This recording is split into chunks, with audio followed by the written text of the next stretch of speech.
Hello students, आज की rural development की वीडियो में हम आपसे बात करेंगे initiative steps taken by the government to improve the marketing system. तो इसके पहले की वीडियो में हमने आपको इसके रूरल डेवलपमेंट मीनिंग कॉन्सेप्ट के बारे में बताया था और उस चैलेंजेस बताए थे कि जिसके कारण हमारी कंट्री में रूरल डेवलपमेंट उतनी तेजी से नहीं हो पाया। इसको करने के लिए, आगे बढ़ाने के लिए, इकोनॉमिक डेवलपमेंट करने के लिए गवर्नमेंट ने कुछ इनिशिएटिव स्टेप्स लिए हैं, तो जिनके बारे में हम आपसे बात करेंगे। तो सबसे पहले दिया हुआ है रेगुलेटेड मार्केट। गवर्नमेंट ने रेगुलेटेड मार्केट को स्टैब्लिश, सिस्टमेटिक मैनर में ऑर्गेनाइज मार्केट को स्टैब्लिश करने का काम किया है, जिससे क्या हो कि एक ऐसा प्लेटफॉर्म हमारे फार्मर्स को मिल पाया है जहां पे क्या है कि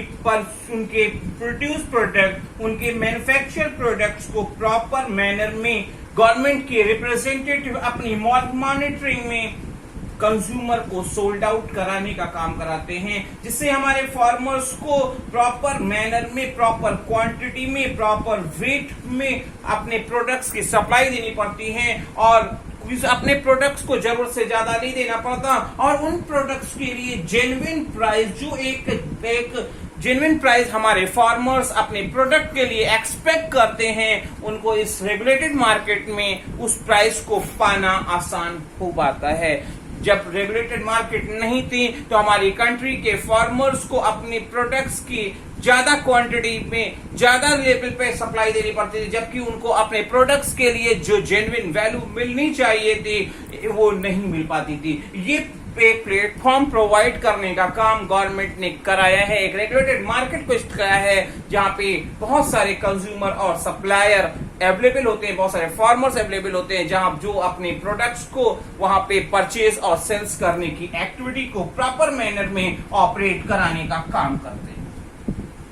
सेकंड पे बात करते हैं। सेकंड इनिशिएटिव जो स्टेप लिया गया है वो क्या है? कोऑपरेटिव एग्रीकल्चरल मार्केटिंग सोसाइटी को स्टैब्लिश किया गया, जनरेट किया गया, जिससे क्या हो कि एक ऐसा प्लेटफॉर्म हमारे मैन्युफैक्चरर्स को, हमारे एग्रीकल्चरल को, फार्मर्स को मिले जो अपनी सोसाइटी को डेवलप कर सके, जो हमारे फार्मर्स को डेवलप कर सके। एक बेटर बार्गेनिंग कॉन्सेप्ट, एक बेटर बार्गेनिंग सिस्टम प्रोवाइड किया जा सके, जहां पे क्या हो कि हमारे फार्मर्स को अपने प्रोडक्ट के लिए बार्गेनिंग सिस्टम अच्छा होगा तो बेटर प्राइस उनको मिल पाएगी, ज्यादा से ज्यादा प्राइस मिल पाएगी। अपने प्रोडक्ट के लिए ज्यादा प्राइस जब मिलेगी तो उनको क्या हो, अपने स्टैंडर्ड ऑफ लिविंग को बूस्टअप करने में, अपने एग्रीकल्चर सिस्टम को और आगे बढ़ाने में और उनका उतना ही ज्यादा अपने एग्रीकल्चर सिस्टम पे वर्क करने का उतना इंटरेस्ट उनका जनरेट होगा, जो हमारी कंट्री के लिए एक फेवरेबल डायरेक्शन हो सकता है, एक फेवरेबल ट्रेंड हो सकता है।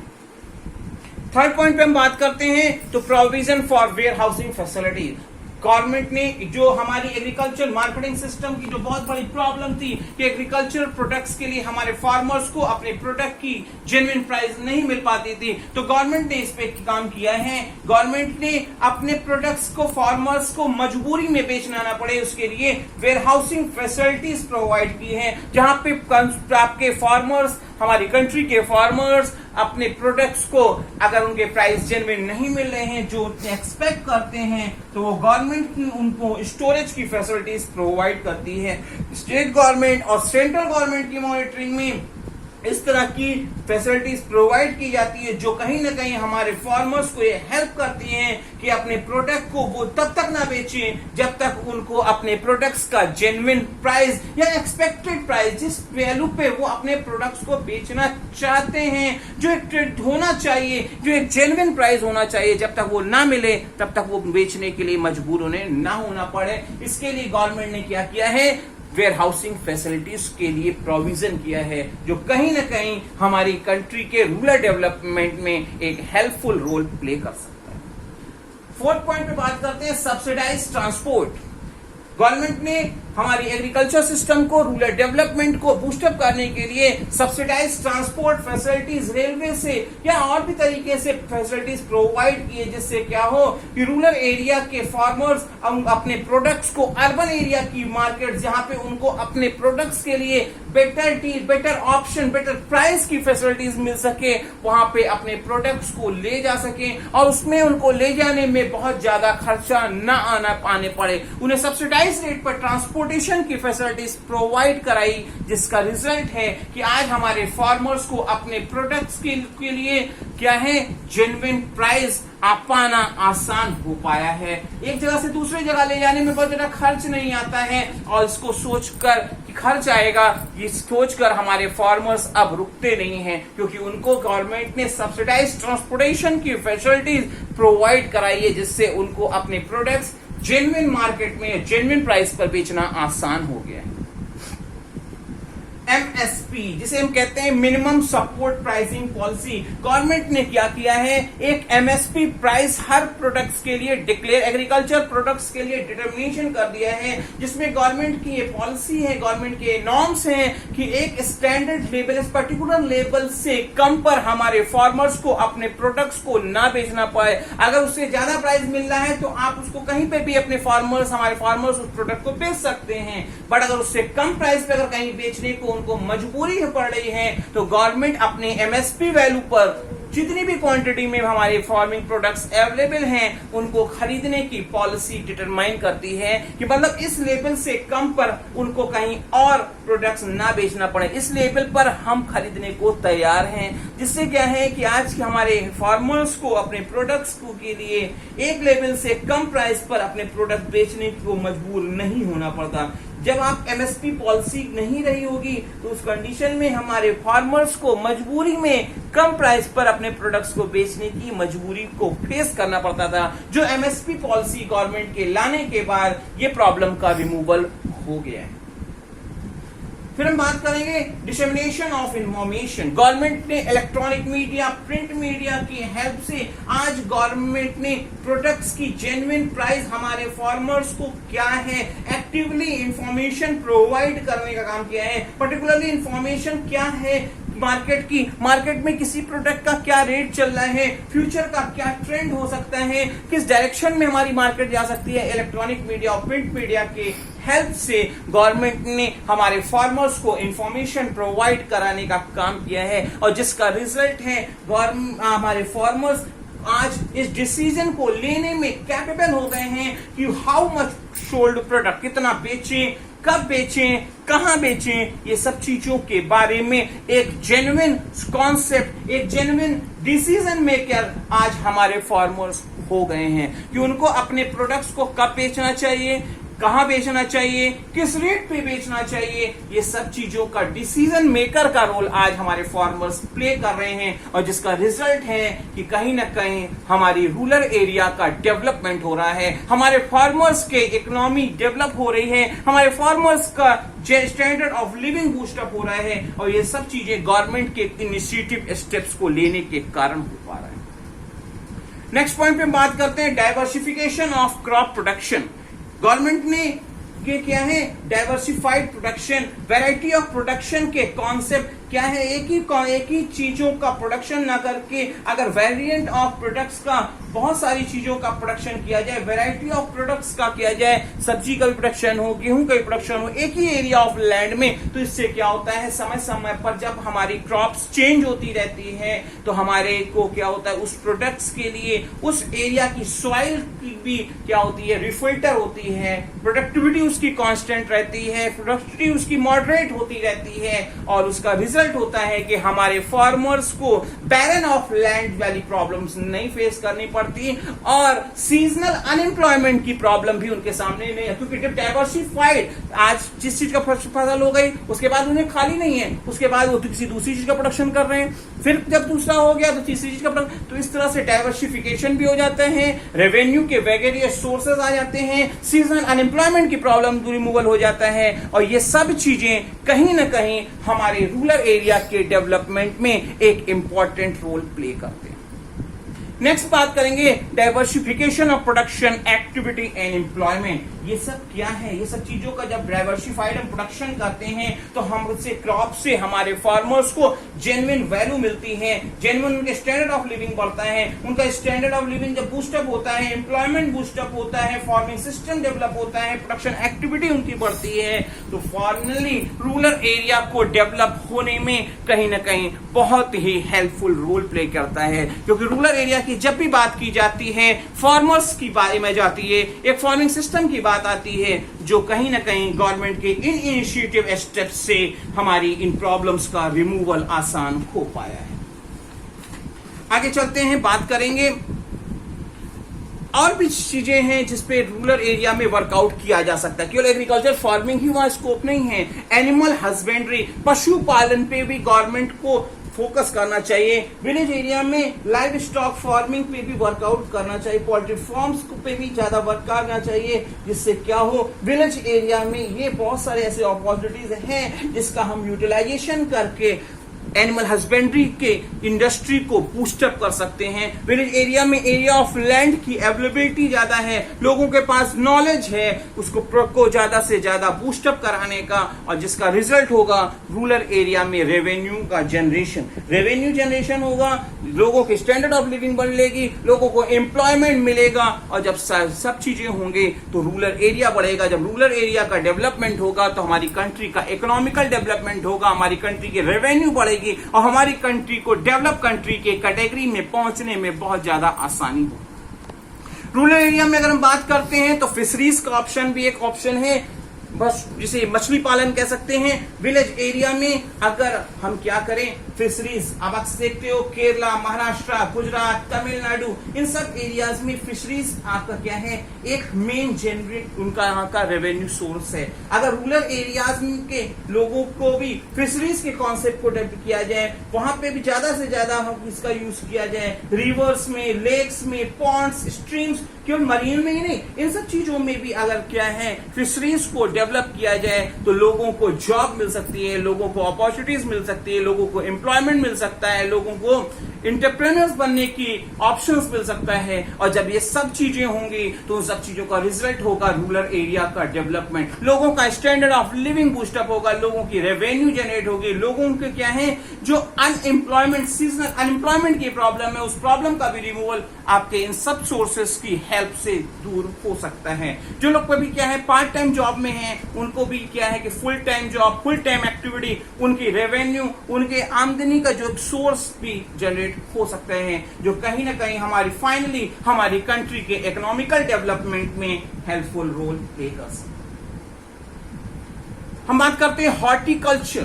हॉर्टिकल्चर का डेवलपमेंट हो, केवल क्रॉप प्रोडक्शन ना हो, केवल डाइवर्सिफाइड प्रोडक्शन की बात ना हो, क्या है अगर हम प्रोडक्शन की बात करते हैं तो क्या उसमें फ्रूट्स का भी प्रोडक्शन हो, वेजिटेबल्स प्रोडक्शन हो, फ्लावर्स प्रोडक्शन हो, सेवरल ऑफ चीजें आपकी एग्रीकल्चर लैंड में प्रोडक्शन हो सकता है। जब हॉर्टिकल्चर हम अप्लाई करते हैं एक ही एरिया ऑफ लैंड में तो उसमें क्या होता है, हम इन सब चीजों का यूटिलाइजेशन करके अपनी रेवेन्यू को बूस्टअप कर सकते हैं। India is the second largest producer of fruits and vegetable in the world, और ये सब चीजें हमारे को कहीं ना कहीं एक हॉर्टिकल्चर कॉन्सेप्ट के कारण पॉपुलर हो पाई है। ग्रीन रेवोल्यूशन ऑफ इंडिया ने ये जो कॉन्सेप्ट दिया हॉर्टिकल्चर का, जिसका इम्प्लीमेंटेशन करके रूरल एरिया का डेवलपमेंट किया जा रहा है, और इसको और आगे ले जाने की और आगे बूस्टअप करने की बहुत सारी अपॉर्चुनिटीज अभी पेंडिंग है, क्योंकि हॉर्टिकल्चर कहता है वैरायटी ऑफ प्रोडक्शन, केवल फ्लावर्स का प्रोडक्शन ना करें, केवल वेजिटेबल्स का नहीं हो, केवल फ्रूट्स का नहीं हो, जो भी चीजें हैं variant of production, variety of production, diversified of production, और इसका रिजल्ट होगा रूरल एरिया का डेवलपमेंट, रूरल एरिया के रहने वाले लोगों की रेवेन्यू का जनरेशन। इमरजेंसी बात करते हैं cottage and house hold industry. Before independence हमारी कंट्री में हाउस होल्ड और कॉटेज इंडस्ट्री की पोजीशन बहुत अच्छी थी। ट्रेडिशनली हम इन चीजों का प्रोडक्शन करते थे, वीविंग्स का, ब्लीचिंग, डाइंग प्रोडक्शन हमारा बहुत अच्छा था, जिसपे आज हमको फोकस करने की जरूरत है, क्योंकि विलेज एरियाज में इन सब चीजों पे cottage industries, house hold industries की बहुत अपॉर्चुनिटीज पेंडिंग है, जिनका यूटिलाइजेशन करके हम अपने रूरल एरिया को डेवलपमेंट कर सकते हैं। House hold industry, handicraft industries पे हमको वर्क करने की जरूरत है। जिसके रिजल्ट्स होंगे हमारे रूरल एरिया का डेवलपमेंट, क्योंकि रूरल एरिया को बिना डेवलप किए हुए हमारी कंट्री को डेवलप कंट्री की कैटेगरी में हम नहीं ला सकते। हम तब तक अपनी कंट्री को डेवलप कंट्री नहीं बना सकते जब हमारे रूरल एरिया, क्योंकि मेजॉरिटी ऑफ पीपल आज भी हमारी कंट्री में रूरल एरिया में ही रहते हैं, और रूरल एरिया को बूस्टअप करके ही हमारी कंट्री का जीडीपी ग्रोथ हो सकता है, हमारी कंट्री का इकोनॉमिकल बूस्टअप हो सकता है, हमारी कंट्री की पॉवर्टी की प्रॉब्लम का रिमूवल हो सकता है, स्किल का यूटिलाइजेशन, ह्यूमन कैपिटल फॉर्मेशन की प्रॉब्लम का रिमूवल हो सकता है। और ये सब चीजें आपकी क्या होंगी, तभी होंगे जब हम एग्रीकल्चर फार्मिंग के साथ साथ और भी ऑप्शंस को स्टडी करें और उन चीजों का यूटिलाइजेशन करने की कोशिश करें जो रूरल एरिया को डेवलप करने में कहीं ना कहीं हेल्पफुल रोल प्ले कर सकते हैं। अब हम बात करेंगे ऑर्गेनिक फार्मिंग। लास्ट कॉन्सेप्ट हमको बात करनी है organic farming. Organic farming is a system of farming that rely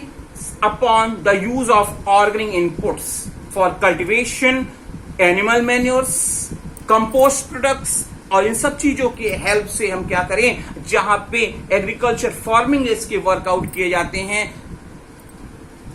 productivity को ऑपरेट कराया जाता है, जिसका रिजल्ट होगा ऑर्गेनिक फार्मिंग। क्योंकि पेट्रोलियम बेस्ड नहीं, केमिकल बेस्ड नहीं, एनिमल मैन्योर्स और कंपोस्ट की हेल्प से ऑर्गेनिक फार्मिंग किया जाता है, तो सॉइल की प्रोडक्टिविटी भी क्या होती है, कांस्टेंट रहती है। सॉइल भी क्या होता है, जेन्युइन प्रोडक्टिविटी बनी रहती है, रिजल्ट्स उसके अच्छे आते हैं, हेल्थ अच्छी होती है, लोगों को यूटिलाइजेशन करने से उसके रिजल्ट्स अच्छे मिलते हैं। It discard the use of chemicals like chemical fertiliser, insecticide, pesticide. तो इन सब चीजों को हम जब क्या करें कि आपके एनिमल मैन्योर्स, कंपोस्ट की हेल्प से जिस और फार्मिंग को वर्कआउट किया जाता है तो उसे हम ऑर्गेनिक फार्मिंग कहते हैं। ऑर्गेनिक फार्मिंग की नीड क्या है, तो बात करेंगे सबसे पहले इन्वायरमेंट फ्रेंडली। ऐसा करने से इन्वायरमेंट के लिए फिर फेवरेबल हो, क्योंकि केमिकल का यूज कम होता है, पोल्यूशन कम होता है, नाइट्रेट कंटेंट्स कम रेज होते हैं, ग्राउंड वाटर का लेवल अच्छा रहता है, हेल्थ के लिए ये अच्छा होता है, पोल्यूशन कम होता है, और फाइनली जब हम केमिकल का बेस यूज कम करेंगे तो हमारी हेल्थ के लिए ये एक फेवरेबल होगा। तो हमको ऑर्गेनिक फार्मिंग को और बढ़ाने की जरूरत है। Sustains soil fertility. जब आप ऑर्गेनिक फार्मिंग की हेल्प से प्रोडक्शन करते हो, केमिकल फर्टिलाइजर्स का यूज नहीं करते, तो सॉइल की फर्टिलिटी क्या होती है, कांस्टेंट रहती है, अच्छी बनी रहती है, और हमारी जो लैंड है उनकी बैरन की प्रॉब्लम जो हो जाती है, अक्सर हम देखते हैं केमिकल बेस्ड प्रोडक्शन करने की कंडीशन में वो बैरन की प्रॉब्लम नहीं होती, क्योंकि हम ऑर्गेनिक फार्मिंग की कंडीशन में एनिमल मैन्योर्स और कंपोस्ट की हेल्प लेते हैं, केमिकल फर्टिलाइजर की हेल्प नहीं लेते, और जिसका रिजल्ट होता है सॉइल की फर्टिलिटी सस्टेन करती है, कांस्टेंट रहती है, या धीरे धीरे अगर उसको मॉडरेट करते रहें तो उसमें बूस्टअप होने के चांसेस भी डेवलप होते हैं। Discard the use of non renewable resources. Unlike the conventional farming, organic farming does not use synthetic chemicals. Organic farming में सिंथेटिक केमिकल्स वगैरह का यूज नहीं किया जाता, इसमें पेट्रोलियम बेस्ड वर्कआउट नहीं होता, और जिसका रिजल्ट है नॉन रिन्यूएबल रिसोर्सेज, और इसका रिजल्ट आएगा प्रोडक्टिविटी क्वालिटी बेस्ड होगी, इको फ्रेंडली होगी, और रिजल्ट्स क्या होंगे, कहीं ना कहीं हेल्थ हैजर्ड्स की जो प्रॉब्लम्स हमारे सामने अक्सर आती है केमिकल बेस्ड वर्कआउट करने की कंडीशन में, वो यहाँ पे नहीं होगा। Healthier and tastier foods. Organic farming offers healthier and tastier food compared to the conventional farming. Presently अगर हम स्टडीज को अगर हम फॉलो अप करें तो आप देख रहे हैं कि ऑर्गेनिक फार्मिंग से जो प्रोडक्शन किए जाते हैं वो प्रोडक्ट्स के जो फूड्स हैं वो मोर न्यूट्रिशियस होते हैं in comparison to chemical farming. Chemical farming से प्रोडक्टिविटी तो अच्छी होती है बट वो प्रोडक्ट्स न्यूट्रिशियस नहीं होते, हेल्थ के लिए अच्छे नहीं होते, हेल्थ की प्रोडक्ट अच्छी, तो फाइनली क्या होता है, ऑर्गेनिक फार्मिंग को ज्यादा से ज्यादा हमको यूज करने की जरूरत है। लास्ट पॉइंट पे अगर हम बात करते हैं, inexpensive technology for small and marginal farmers. ये क्या है, क्योंकि हम एनिमल मैन्योर्स और कंपोस्ट प्रोडक्ट्स की हेल्प से भी यूज करते हैं तो क्या है, high yield seeds, insecticide, pesticides का यूटिलाइजेशन नहीं होता, तो जिसके रिजल्ट्स ये होते हैं कि स्मॉल और मार्जिनल फार्मर्स के लिए भी इस ऑर्गेनिक फार्मिंग के कॉन्सेप्ट को इम्प्लाई करना, यूज करना आसान हो जाता है, क्योंकि इसको एनिमल मैन्योर्स और कंपोस्ट का यूटिलाइजेशन करने की costing in comparison chemical based production और मॉडर्न टेक्नोलॉजीज के कंपैरिजन में कम आती है, जो एक स्मॉल और मार्जिनल फार्मर्स के लिए एक फेवरेबल रिजल्ट है। और इन सब चीजों का यूटिलाइजेशन करके हम कहीं ना कहीं ऑर्गेनिक फार्मिंग को बूस्ट अप कर सकते हैं, और कहीं ना कहीं जो रिजल्ट हमारा होगा वो हमारा क्या होगा, हमारे लिए एक आपकी सॉइल की प्रोडक्टिविटी अच्छी रहेगी, फूड न्यूट्रिशियस रहेंगे, लोग हेल्दी रहेंगे। जब लोग हेल्दी रहेंगे तो स्किल का डेवलपमेंट भी होगा, लोग उस पर ज्यादा वर्कआउट कर पाएंगे, और फाइनली हमारी कंट्री का रूरल डेवलपमेंट, हमारी कंट्री के इकोनॉमिकल डेवलपमेंट, हमारी कंट्री को और ज्यादा आगे बढ़ने में कहीं ना कहीं ये एक सपोर्टिव रोल प्ले करेगा।